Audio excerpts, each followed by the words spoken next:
Wiley Mitski from the Ed Wiley Autism Acceptance Library. And I want to thank everybody for coming, and especially Emma, our speaker. So this is a series that I've been doing in collaboration with the Community Resource Center at Stanwood-Camano on the first Tuesday of every month.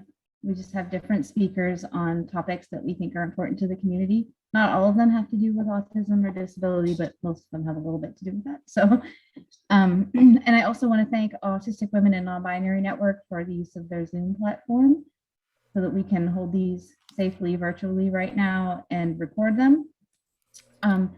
So we can have some questions at the end, but our chat moderator was unable to come. So I'm out moderating the chat, like the text chat and the actual chat. And I'm not good at multitasking. So, so I'm going to do my best, but I'm not sure if we don't get to all of your questions, we can give you an email and you can email and get them answered then. So I'm going to tell you a little bit about Emma, who I think is awesome. So Emma Van der Klift holds a master's degree in conflict management and analysis and is also a certified negotiator and mediator. With her partner and husband, Norm, she was a well-known presenter at education conferences internationally. As a student once labeled non-compliant and disruptive, Emma is passionately committed to the pursuit of positive and non-coercive approaches. For more information about her speaking, training, and writing, please visit broadreachtraining.com. Okay. Welcome, and thank you, Emma. So the first thing is Emma's going to talk to us about her book, and then I'm going to ask her some questions. And then we'll open it up, hopefully, to questions from the rest of you. Okay, that'd be awesome. Thank you for having me. This is really an honor. So just to tell you a little bit about the book, I wrote this book, gee, it's like 3 years ago now, I guess. And it all started with work I was doing on a master's program in conflict management and analysis at Royal Roads University here on Vancouver Island. And I'd been trained as a negotiator and a mediator, and I was always really interested in that kind of work. And I actually think, looking back on it, that part of the reason I was so interested in that work and so interested, I coached at the Justice Institute of British Columbia for about 7 years. The reason I think I did all of that work was because I think I was in some ways teaching myself the kind of communication skills that I would need. And I didn't know I was doing that, but I think that effectively was what happened for me. So anyway, one of the things I wanted to look at when it came time to do my thesis was the whole issue of disruption. And I wanted to particularly look at how that related to kids in school, but not just kids in school, but also to adults, disabled adults. And I'd done a lot of work over the years working in organizations that provided support for intellectually disabled people and their families and kids and what have you. So I wanted to look at the issue of disruption. And so let me just take you on the journey that I went on with this. And pardon me, I'm going to be looking at my cheat sheet too, because I need to do that. It helps me. Why did I undertake this project? Well, first of all, I have an ethical commitment to finding ways to support people who are labeled disruptive in non-coercive ways. And I've always tried to do that in all the work that I've done over the years.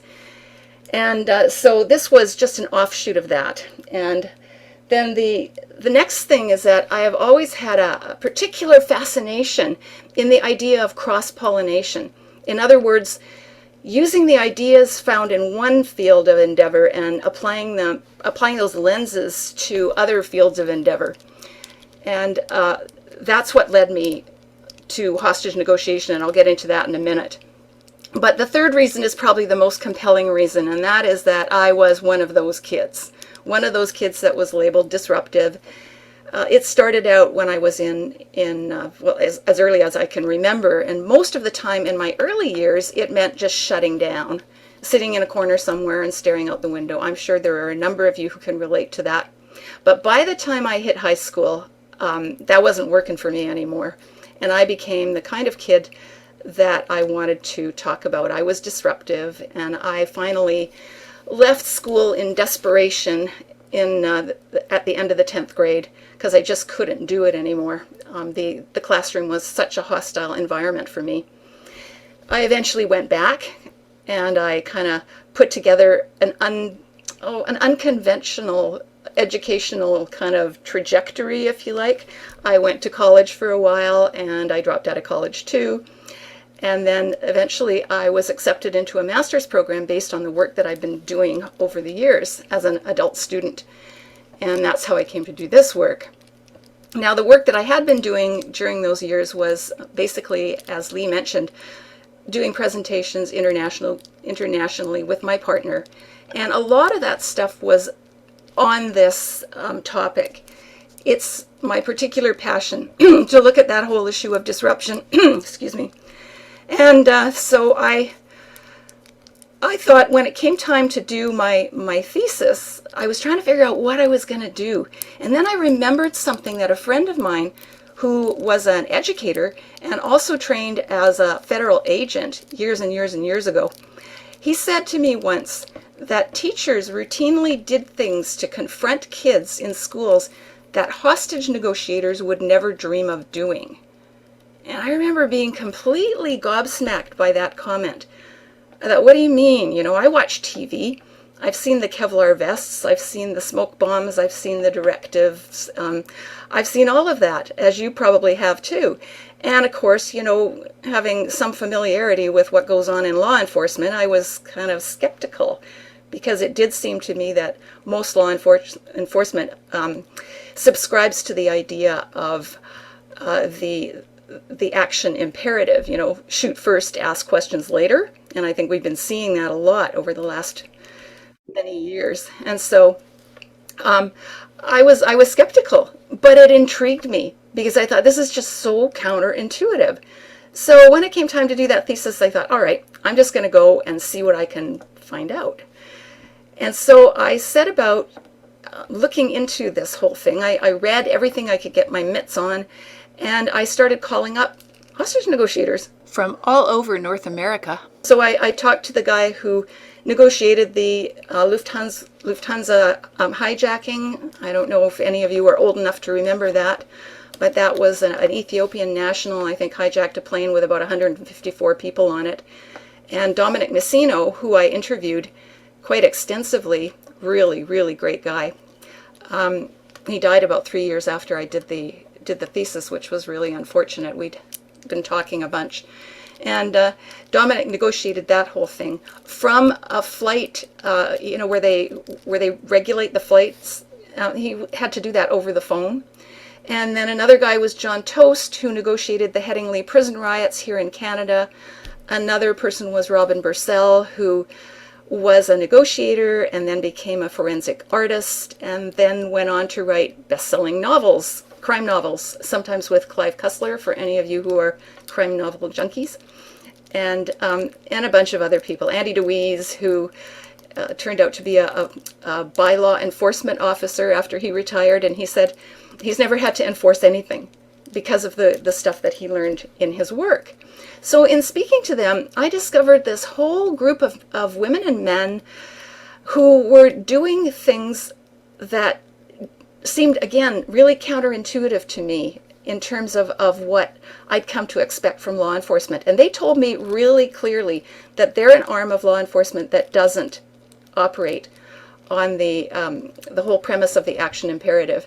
In fact, their motto is go slow to go fast. And they talk about something called dynamic inactivity, which I also wound up having a look at.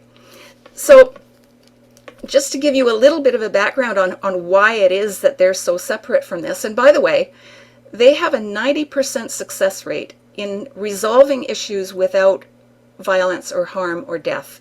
And now that might seem hard to believe because we only ever see the ones on TV that don't work out, but they work a lot with, you know, people who are suicidal, people who are homicidal, people who are barricaded for one reason or another, and they're successful in 90% of the cases without loss of life or injury. And I thought, you know, that's a statistic we don't see in school. You know, we just don't. So I got really curious, and I began those interviews and started talking and reading. What I found out too was that actually, this whole arm of law enforcement hostage negotiation came about in about 1973, I think, as a result of the Munich Olympics, where a bunch of people were taken hostage, and the FBI absolutely blew it, and there were people killed. And then the Attica prison riots, where a number of people were also killed. And I guess law enforcement said, you know what, this isn't working. So they hired this guy named Harvey Schlossberg to go and look at what else might be done. And Schlossberg was part of the New York Police Department, but he was also a psychologist. And he went to look at therapy and a whole bunch of other things, and came up with something eventually called the New York Plan. And the New York Plan was based on listening, empathy, relationship building, etc. And the first time they ever used it was in I guess it was some kind of a hostage taking no, it wasn't a hardware store, I think it was a sporting goods store, where they had 7 hostages and 3 hostage takers. And although at the very beginning of the exchange, 1 police officer was killed, by the time it ended, everybody came out safely. And so they decided this was a good way to go. So ever since then, that's what hostage negotiation has been. So let me just look at my cheat sheet here. So it's essentially, what they told me is it's about communication. And it's about listening, primarily about listening and communication. But the most important thing that I learned from these negotiators was that before they could do any of that, they had to change the way they saw people. And I found this the most compelling thing I learned. They said, we have to change the way we view the person that we're negotiating with. If we look at that person and say, you know, that jerk in the bank with the sawed-off shotgun, what happens is that attitude, that judgment, bleeds into the exchange. And so they said, you know, we can't afford to do that. We have to completely change it. And I said, well, how do you do that? You know, a lot of us would have a hard time with somebody who's holding people hostage, thinking about changing our view of that person. And they said, well, it's essential. Maybe you don't have to do it, but we do, because if we don't do it, people die. And I said, well, how do you do it? And they said, this is how we see it. And it's so simple. They said, we just look at the person and think, just a person in a bad place. End of story. And then at that point, once that attitude is shifted, they start listening and they ask questions. I called my book Talk to Me, and that was a direct takeoff from the New York City Police Department hostage negotiation team, whose motto is Talk to Me. And when I talked to Dominic Messino, who used to lead that team, he said to me, it's with really good reason that it's talk to me and not listen to me. He said, we encourage people to talk. Now, in looking at this, obviously it seems to reflect some kind of a favor, or in favor of people who speak. And I want to really point out that that's not necessarily the case at all. As we know, everybody, non-speaking people included, communicate in one form or another. And even negotiators were aware of that, and often have to negotiate with people who either don't have English as a first language, or don't have English at all, or may not speak at all. And they talked about the fact that even though this is based on communication, which most people assume means speaking, I know most of you don't, but very many people do, they said that's not it at all. We find ways to communicate with people. So let me see.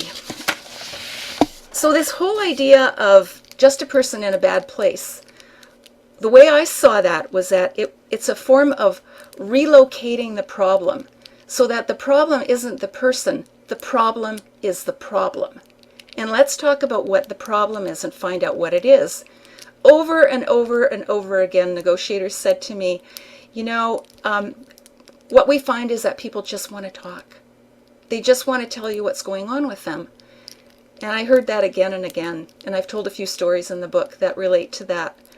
One in particular that I'll just briefly share, about a situation that happened in a Trader Joe's in California, where a guy had had some kind of a fight, a domestic disturbance with his girlfriend, and he wound up in the Trader Joe's. And there were a whole bunch of people in there, so they were all held hostage. And then the police came, and it all got very violent, because when the SWAT team shows up, that's the sort of thing that happens. 9/10 of the time, the hostage negotiators are trying to hold off the SWAT team, despite what we see on TV. So anyway, eventually they called in negotiators, and they were trying to negotiate, but it just wasn't working. But there was this woman in Trader Joe's. She was an artist. I think her name was Mary Linda Moss. And Mary Linda Moss started talking to the hostage taker. And she found out what was going on for him, and she began to negotiate through him to the police who were on the outside. And she was able to bring the thing to a close, to a safe close, just by listening and actually relaying what he had to say also out to the police. And at the end of the whole thing, it was just heartbreaking. The guy said to her, "I wish I'd met you earlier. All I really wanted was someone to talk to." And that, again, negotiators said over and over and over again. So here are the things that I learned just quickly. And I'm not going to take too much time, because I do want time for us to be able to have a dialogue if that's possible. So essentially, one of the first things was relationship. And I heard it over and over and over again. You just don't stand a chance unless you create a relationship. It's all about relationship, relationship, relationship. And I guess one of the frustrations that I'd had as someone who was often going into schools and human service organizations with my partner and talking about things like belonging and creating safe school culture and all of those things, and hearing over and over and over again teachers and others say, "Well, I just don't have time to create relationships. And besides, you don't know the kids that I've got in my classroom." And I gotta say, I got pretty frustrated with that. That was part of the reason I took this thing on, because I thought to myself, okay, you really think you don't have time to do any of this, and you really think your kids are the worst? Why don't I go to the people who deal with the most difficult situations you can even imagine and see what they have to say? And I mean, since then, I've become a little more empathetic in my understanding of what teachers go through, because I get that. But at the same time, that whole idea is really entrenched that relationship building takes a long time. Now, when you think about it, I think that's something we tell ourselves, right? But when you think about it, does it really? One of the things that my partner Norm sometimes does is school assemblies. And he does high school assemblies. And if you've ever sat in a whole gymnasium with, hundreds of teenagers, you know that they're not always the easiest audience to develop rapport with. But Norm is always able to do that, and I've seen it over and over and over again. He wouldn't tell you this himself, but I can. He manages to create relationships with those kids within an hour, sometimes 45 minutes. And kids will come, they'll storm us at the end to ask questions or to say, sounded like you were talking about my life, etc. So it can be done really quickly. And that's what negotiators said too. They said, if we don't do it in the first 10 to 20 minutes, it's all over. And they often have to do this over the phone. Now, when I was doing this work, I also came across a study called the 2x10 study that some of you might be familiar with. It's quite old now. And I called up the guy who did the study, a guy named Raymond Ladkowski. And I asked him about it. He was really surprised that I was still interested in it, like years and years later. But what Ladkowski did was he went into a school and he asked the teachers in that school to pick the kid that they had the most trouble with, that they really didn't know how to reach, and for 2 minutes a day for 10 days to just sit down and talk with that kid and listen, just about anything. Like, it didn't matter. And so at the end of that 10-day period, he came back, and what he found that was predictable was that the kids really enjoyed it, actually. And they had created better relationships, but what he was amazed by is the fact that the teachers had changed. In almost every instance, the teachers had come to understand things about those kids, create a relationship, and go on to do better with them. And so that kind of shows you that 2 minutes a day for 10 days, that's like nothing. Now, my friend Cal Montgomery once said to me, I don't recommend that as something that teachers should go out and do. And I totally agree with him. And he says, because think about it. If you've got a kid there who's never had an adult pay good attention to them, and you do it 2 minutes a day for 10 days and then you stop, what kind of a message does that give the kid? And I very much take that to heart. So I don't think it's really a good thing to replicate. But the reason I bring it up is because it shows how quickly relationships can be built. And again, they do this through listening, etc. So the next thing was empathy. And what I found really interesting about empathy was that empathy, in many instances, is a conscious decision.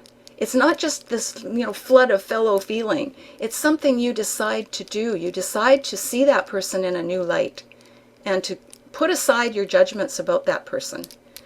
So that was really an important piece. Curiosity in the same way.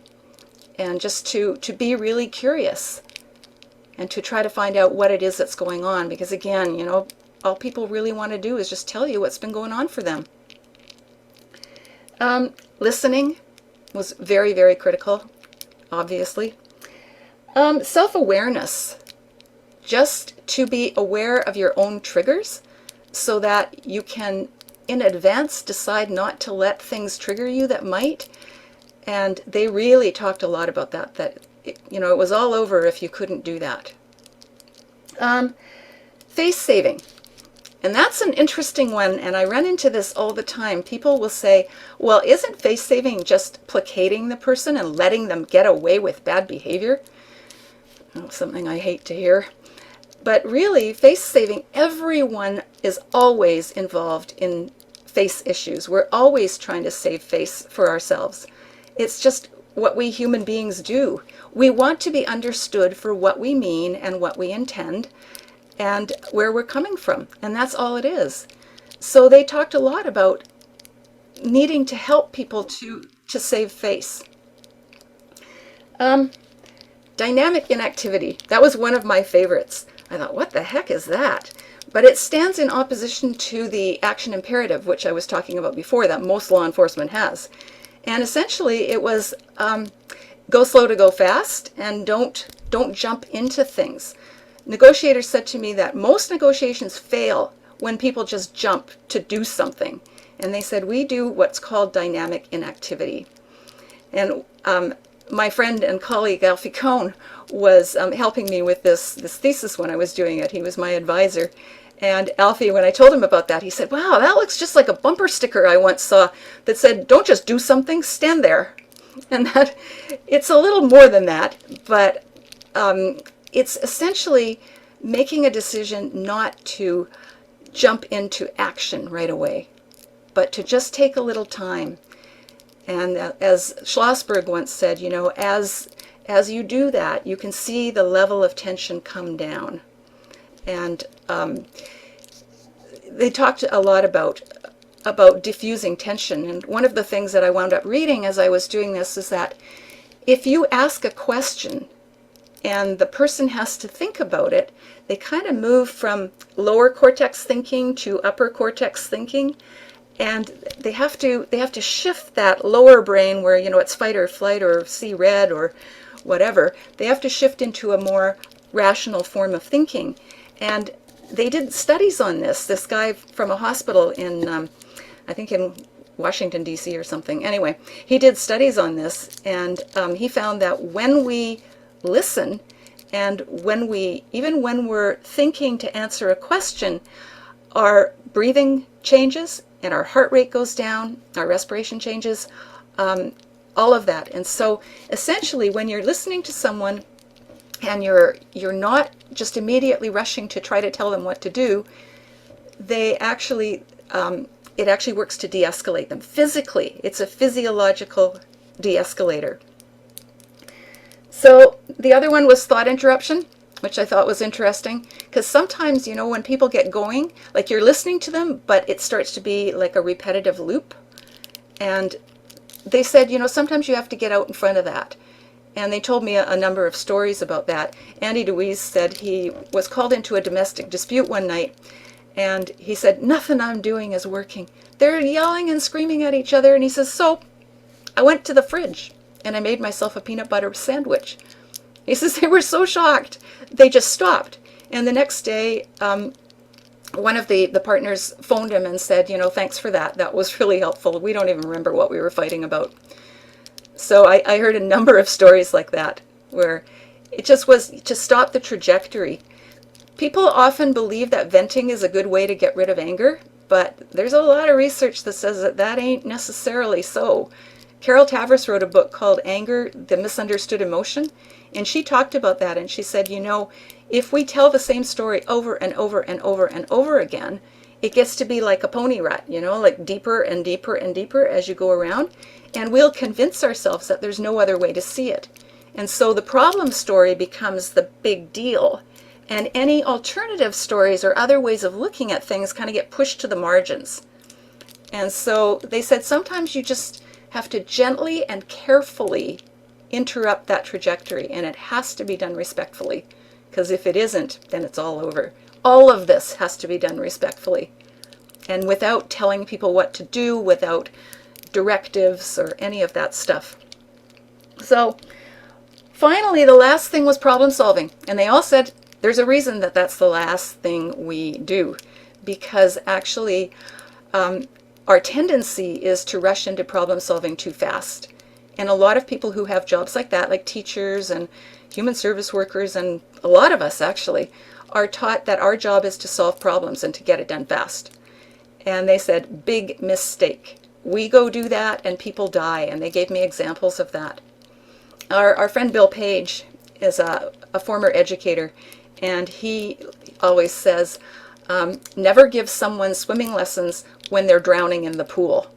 And what he means by that is that we have two roles. As parents, as teachers, in whatever role we have, we can be swimming instructors and we can be lifeguards. And he says we need both, but we get into trouble when we mistake one role for the other and we try to do the wrong one. So in other words, if you're drowning in the pool and somebody comes up, stands on the side of the pool and says, kick your legs, use your arms, it's not going to be very helpful, right? Instead, what we need are people who are lifeguards who will get into the pool with you and help you get into shallow water. And then later, much later, once we're not upset anymore, maybe then there's room to talk about what could be done differently. And I know that that would have been very helpful for me as an undiagnosed autistic kid in a classroom that felt very hostile to me. Would have been really helpful if someone had gotten into the pool with me instead of just telling me what was wrong with me and how I was morally bankrupt and, could do better, must try harder. And it was all moral failings, and I'm sure a lot of you are familiar with that. And so what we need are people who can be lifeguards. And then later on, when there's that trust established, we can maybe talk about what needs to be done differently. So those are essentially the things that I learned. Again, not to take things personally and to go slow to go fast and not to jump to problem solving right away, and to remember that a person who is supposedly being disruptive is just a person in a bad place. And generally, another way that they see this is that you may think it's really the wrong way for them to be doing it, and probably there are better ways, but essentially the person is trying to tell you something in whatever way they have available to them. And when you see it that way, you no longer, the judgment just kind of evaporates. And they said that was really critical. So that's essentially what my book's about. I had a lot of fun, a lot of really interesting interviews, and a lot of interviews with kids as well, which was great, and with teachers. Thank you so much. I'm going to ask you some questions, but first there is a question from the chat. Sure. About what was the book about venting and the author's name again? Sorry? The book about venting and the author's name? Actually, that was Carol Tavris. It's an old book. It was called Anger, the Misunderstood Emotion. And her name is Tavris, Tavris. She's a researcher and has done a lot of work. She's got other books out there too. This one I think was written in the 80s at some point, but I found it really compelling, that whole idea. Because most people say, venting is the best way to get something off your chest. And she says, research doesn't bear that out. You just make yourself more and more angry. Yeah, I think that I can relate to that. My child and I like to do this thing called the airing of the grievances. And and it does, like, when you start like doing it a lot, it's just like it doesn't work. So we kind of try to make it into a joke now. Yeah, yeah, I can relate. So I did want to ask you about the differences in public perception of de-escalation and hostage negotiation versus what it actually is, because we all watch Law and Order, and and I'm sure that that's not accurate. Bear in mind that what you're seeing is 9 times out of 10 is the SWAT team. And that gets portrayed as what negotiation is. And it isn't. And most of the time, they're at odds with each other. There's an old film that was on A&E like years and years ago. I think it was Bill Curtis or somebody. And that film actually got called Talk to Me as well. And they were talking about that. They showed that actually in the film. Sometimes when I do workshops, I show clips out of that film where the head negotiator has to take it up with the head of the SWAT team, who starts to move in when he wasn't invited to do so. So the public tends to think of the SWAT team when they think of negotiation. Another quick story, but what most people don't know is that when the whole situation in Waco with David Koresh happened a couple of decades ago, with the Branch Davidians, and a lot of people lost their lives and the place burned down, and the FBI were really criticized. And it probably was the beginning of the whole movement of "Don't take my guns away from me," and led up to a lot of other things, because the FBI really went in roughshod, and they brought the SWAT team, and they brought the Texas Rangers and all kinds of people in there, and that's why the whole thing blew apart. What people don't know typically is that there had been a team of hostage negotiators there who had spent something like 700 hours talking on the phone with David Koresh, and he had told them, I was dyslexic, and told them a lot about his history. And they brought in another guy who had been looking at his work and said, I think I have an idea for how to solve this thing. And so he went to David Koresh and said, we'd like you to write a book. And so that's what David Koresh was doing. But the FBI went to Janet Reno, who was the AG at the time, and they didn't tell her that there were hostage negotiators in there. They just said, this guy's a psychopath and we need to go in and kill him. And she signed off on it, and that's what they did. And all this time, like, if you ask negotiators what was really going on there, they said, we were so close. And they had that book, like, it was almost done, but the thing is, it was slow because he was dyslexic. He had to have other people write it for him. But, negotiators are still to this day furious with the fact that they came in with firebombs and they bulldozed the place down. They said, we were almost there. So, hostage negotiation is really oftentimes at odds with the regular police force and the action imperative. And they say they won't take a person who's really entrenched in that to be a negotiator. They won't train them. They look for that, and then they have to untrain them. So do you think the way that hostage negotiations are portrayed in the media influence the way schools operate? Unfortunately, I do. I think zero tolerance is a really good example of what people think is good negotiation. And there are other programs, like one in Oregon that this guy Vendrell put together.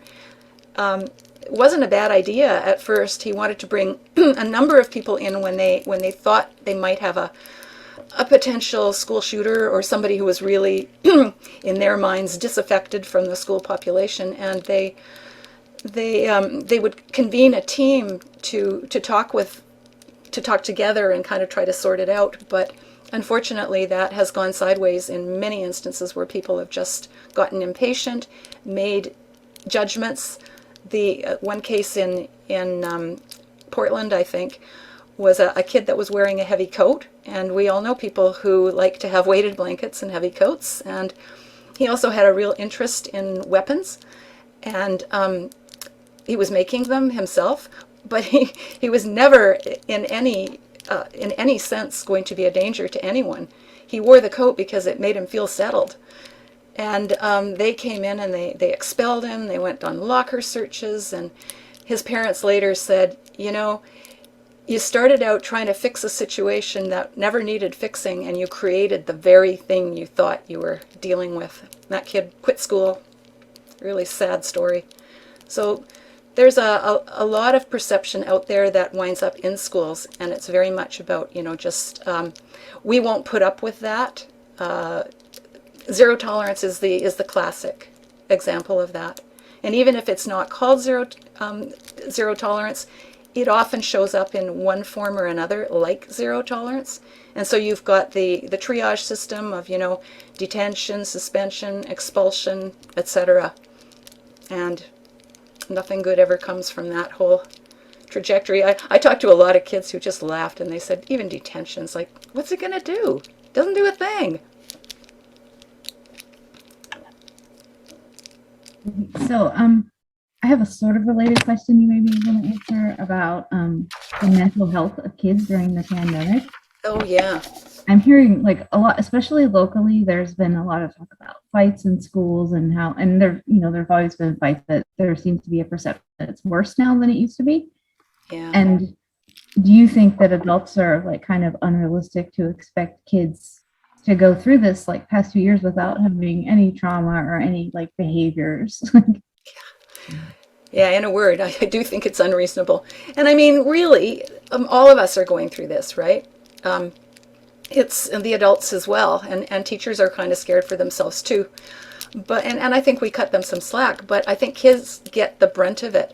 So when I saw this question, because you sent this one to me, when I saw this one, I thought, okay, I'm going to the experts.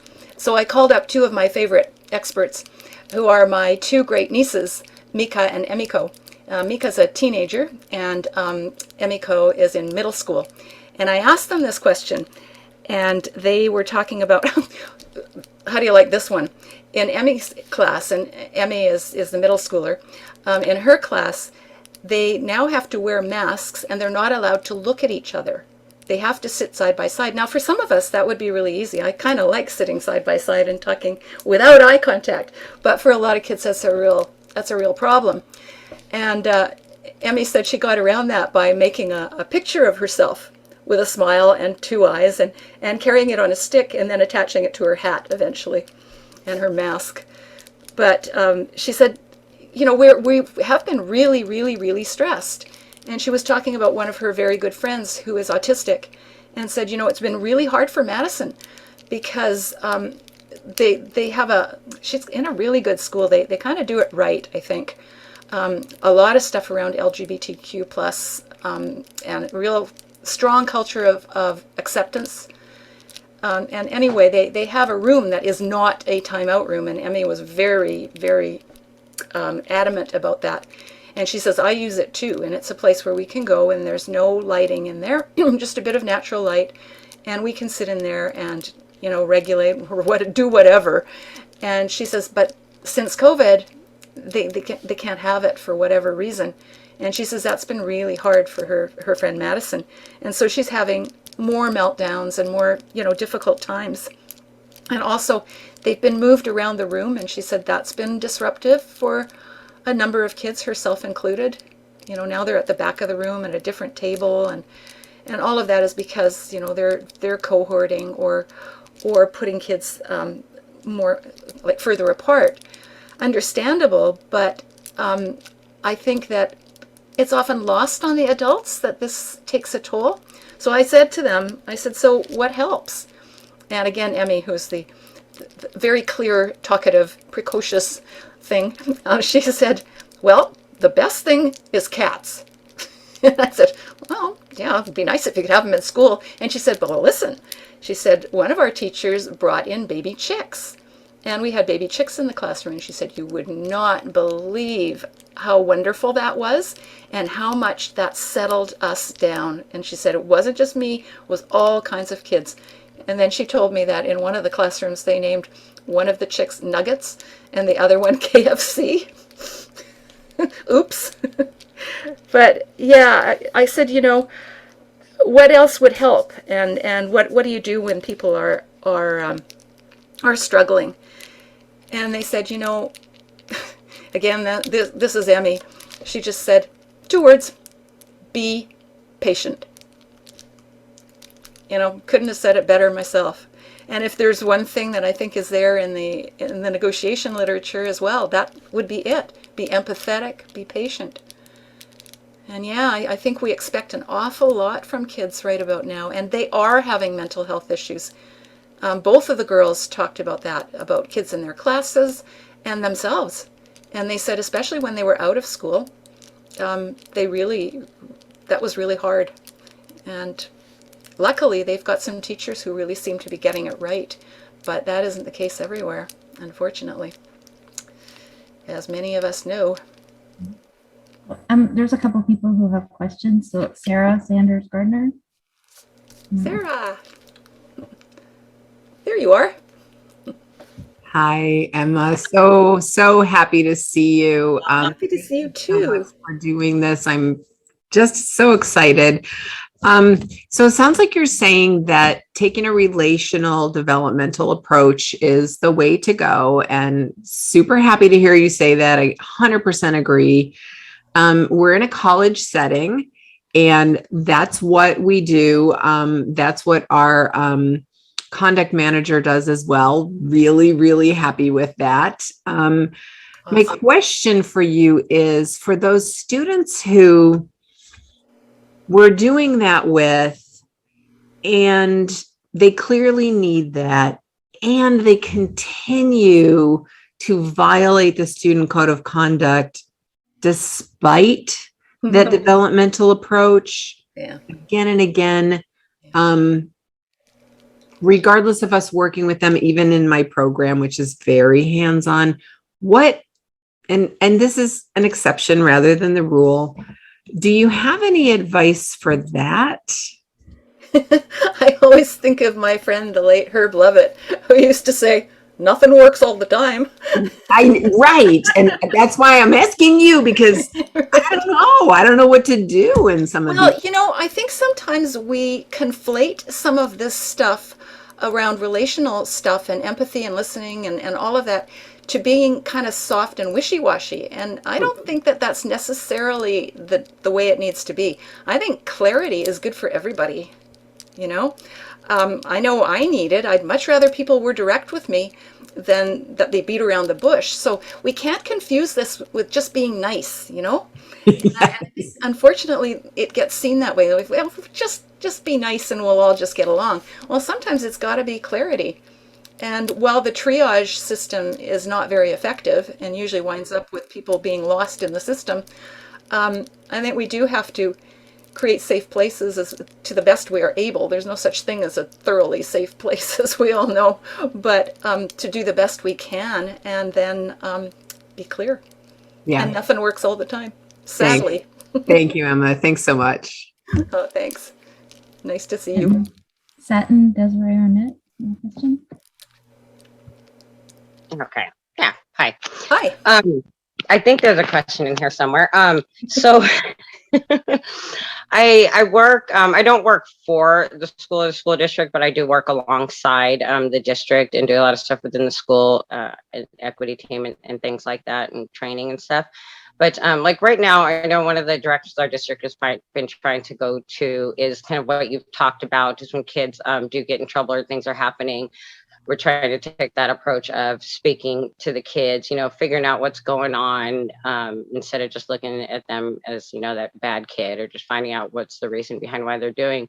And, one of the things that I'm seeing a lot of with this kind of approach is, sadly, there's a lot of parents that are just calling for more discipline, more suspension, expel the kids. And there's been this narrative lately, that's been talked about it's this handful of kids, the bad kids, that are ruining it for the rest of the kids, kind of thing. So how, when you're in that education setting and you're trying to help these kids in a different way rather than just suspending them and expelling them, and you have this pushback, from the parents that want more discipline, like kind of how do you navigate the middle of that, make them understand? Because I know it's a slower process when you're going that way, and it's like they want it now, they want the fighting to stop now, and like we said earlier, I don't think that we can ever say that there's never going to be any fights in school or any trouble with kids in school. That doesn't happen.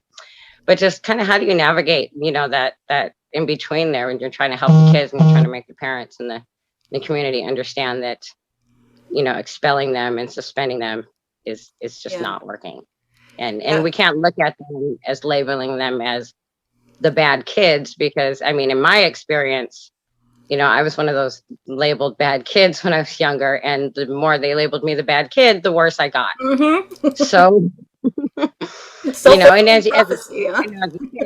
as a kid in your mind, when people keep telling you you're something, you start living up to that, whether it's out of spite or out of just that's what they expect of me. So it's kind of hard trying to make the parents understand or the community understand what we're trying to do. And they're just looking at it as, you guys just don't, you're not doing anything. You're just letting these kids just do whatever they want and just get in trouble and ruining it for everybody, kind of. Yep. Yep. Oh, I can't tell you how often I've heard that, especially, we've been doing inclusive education stuff since God was a baby. And, how many times it's like those disabled kids are, it affects the rest of the class and blah, blah, blah. It's a really hard one to get around. And I think it's really hard for educators to navigate that too. Couple of things that are on a broader scale that I've seen in other places that have really worked well is one in particular where a school got together, all the educators in the school got together, and they began looking at every single student in that school. And they asked each other, how many of you have relationships with this kid? And they went through, and people would say, oh yeah, I see so-and-so, and yeah, we talk. And they identified the kids that nobody had a relationship with. And what they did as a school community, as an educator community, is they made sure that every single student had an adult that was looking out for them in some way. And they found that the incidence of difficult or disruptive behavior really, really went down. Someone was paying attention, and in a really positive and supportive way. And I think sometimes too, when you have an initiative like that and you involve parents in thinking that one through, it's a little easier to sell. This is what we're doing, and we're not just doing it for those kids or for your kids. We're doing it for the whole school community because we think this is the best way to go about dealing with this. And I think that's been really, really effective. Another couple of instances that I've heard of where people have figured out which kids were, well, one in particular that I know of and I wrote about was a principal who found the kid who was creating all of the trouble in the back part of the field at lunchtime and doing all sorts of other things. And he found the kid and he said, you're a natural leader. And he wasn't being patronizing. He said he really did see that in the kid. And he said, and I'm wondering if you could help me. And he said, we've got this issue down at the far corner of the field. I wonder if you could help me try to get a handle on it. And for the rest of the year, that's what that kid did, because he understood that it was sincere. It wasn't just, like, let's patronize the kid and see if we can get him to do our stuff. It was real, and they developed this rapport and relationship. And one other teacher who came into a school in Alaska, and there were, I guess, right from the very beginning, she got a reputation of being able to break up fights just like that. Bang, it was done. And the teachers were all really amazed, and they said, well, how do you do that? And she said, well, you got to realize you just haven't filled the bucket. And they said, what? And she said, well, you don't have a relationship with those kids. She says, I take the time to do that. And she says, I happen to know that, Bill likes BMX bikes and so-and-so likes Magic the Gathering cards. And I spend time and I talk to them when I see them. So when I go in and I say, Bill, Jason, stop fighting, they do, because the bucket's filled, so to speak, metaphorically. So, those are often longer term things. I don't know how to do it on the short term. And I know about the parents you're talking about. Yep. It can be difficult, but sometimes bringing them in, rather than pushing them out. That's really good. Yeah, and it really touches on some of the stuff you said, because we did talk to some of the kids. We've had some focus groups with some students, and quite a group of the kids that have been getting in a lot of fights and getting in some of the trouble. When somebody was talking to them about being a part of the community and being being good kids and and their response was, but we're not part of the community, right? So making Right. them feel like they're a part. They feel like they're a part of something. And I feel like if we just don't expel them or suspend them or keep pushing them away farther, it just makes it worse. Well, you They already feel relocate like. the issues into the community then, I mean, and a lot of people's lives are ruined as a result. It wasn't very helpful for me to have quit school at grade 10, but nobody tried really hard to keep me. And, I managed to do stuff because I actually did like learning. I didn't like school. But for a lot of kids, Thank they might not, and then they wind up really, really outcast. And that's sad. you. We have a couple more questions. Eric Warwick. Yeah, so I was really struck by what you were talking around with empathy as a really powerful tool in this. I find myself using that a lot when I'm working with particularly ableist people, coworkers, former coworkers, rather, when I was working as a paraeducator. My coworkers now are great. I was just going to ask you, were those the ones you killed?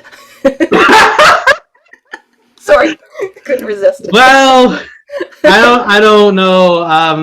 Anyway. I wouldn't put it past some of my coworkers to have been in that position if they were allowed. So I'll say that.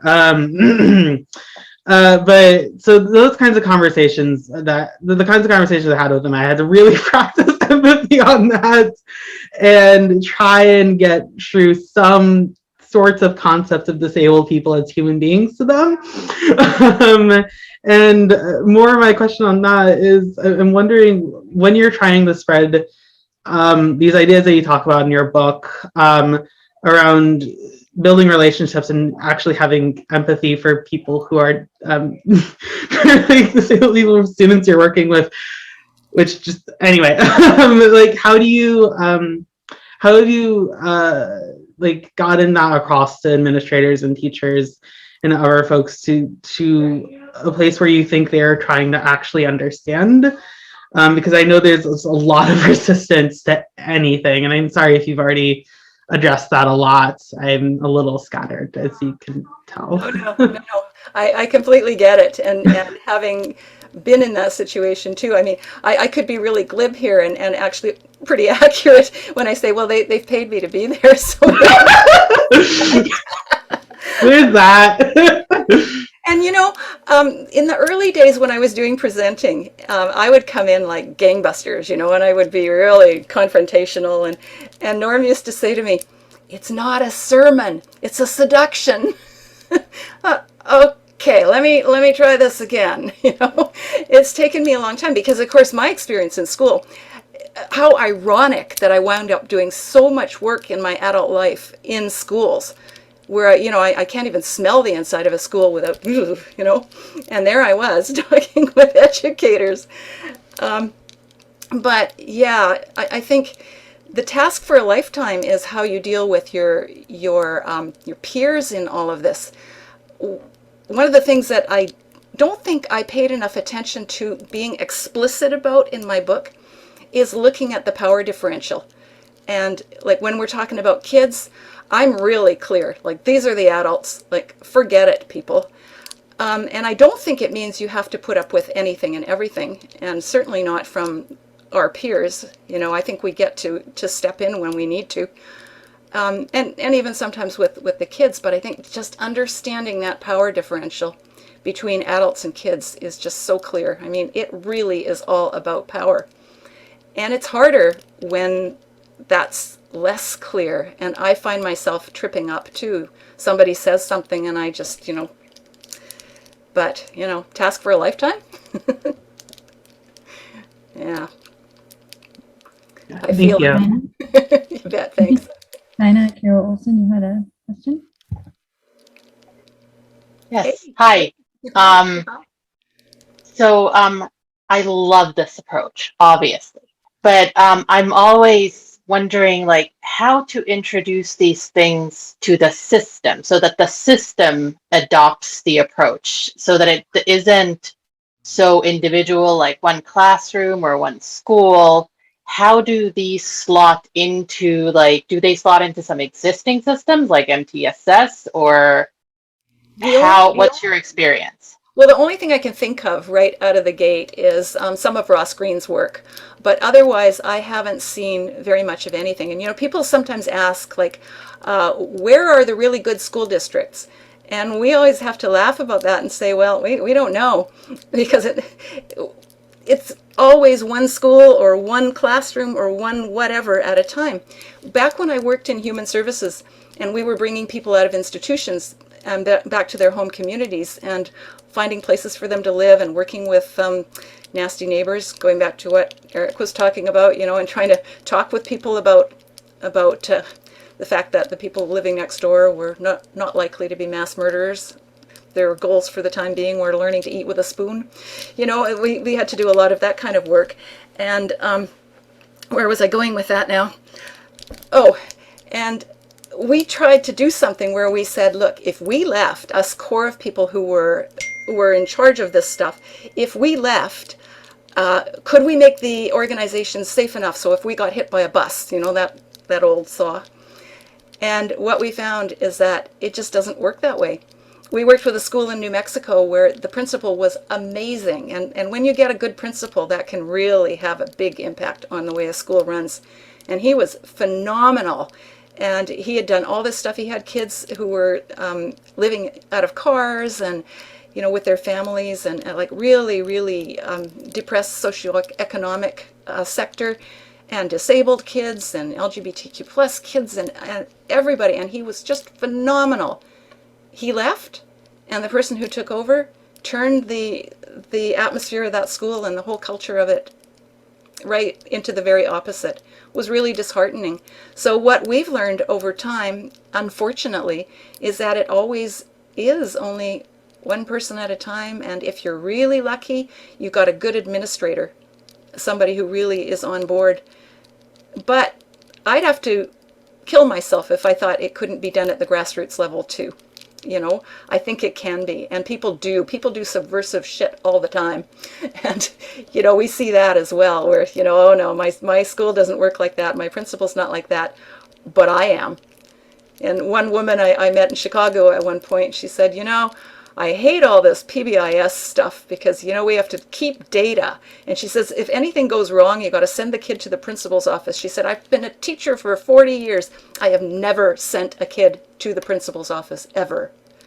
And she said, and now we have to. So you see how some of that subversive stuff gets undone as well, right? Yeah. So I don't know. I don't have any big, expansive answers for that either. I wish. Thank you. Oops, Okay, sorry. so we are kind of running out of time, but before we go, I wanted to ask you one last question. Sure. And that is, could you tell us more about Conversations That Matter? Oh, yeah, well, that was a kind of funny, kind of convoluted project that Norm and I got involved in about, I guess it must be about 8 years ago now, where we realized that a lot of the values stuff that was really important to us wasn't getting out there to organizations that supported people with intellectual disabilities and other disabilities. And we wanted to make sure that those things didn't just fall off the side of the desk, so to speak. And so we set about interviewing people from all over the place about values issues, basically. Why you do what you do, not what you do so much, but why you do what you do, and where do you come from? What's your philosophical base? Because all the educator conferences that we used to go to back when we did that, that all the workshops would be practical strategies for educators. And we always wanted to have a workshop that was impractical philosophy and just talk about, the whys. And so anyway, I think that's how we got going with that. And so we interviewed all sorts of interesting people, some people that you may know, some others that you may not. And we just put them all on a very large website that we then, we basically charge just about enough to keep it running. We have a web designer who's amazing, lives all over the world and can work from anywhere. He's just really done a lot for us. And we basically sold it, at a really minimal cost to organizations to use as staff training and orientation. so that the staff coming into organizations would have a background, and then, you know, they could use it with parents and others as well, and most specifically with the people who were being supported as well. And that way everybody kind of starts talking the same language. So we've done that for the past, like I say, about 8 years. And these days, much of what Conversations That Matter is doing is it's showing up in the syllabi for colleges and universities. And we're really happy with that. It's kind of like get them while they're just learning about stuff before they've had time to really get entrenched in the system. And that's been really great. So that's essentially what Conversations That Matter is. Thank you so much. And before we go, I did say we were going to have a giveaway of the book, and I did pick a random number, and it's Satin. I will get in touch with you to get the book to you. So Oh, yay, I'm excited. Well, let me know what you think. I definitely will. This has been awesome. Thank you so much for this, because this is going to really help to going, just doing what I'm excited. Yay, now I get the book. thank you so much to everyone. Thank you to Emma. And next Thank you for month, having me. we're going to have autism and neurodiversity in the classroom.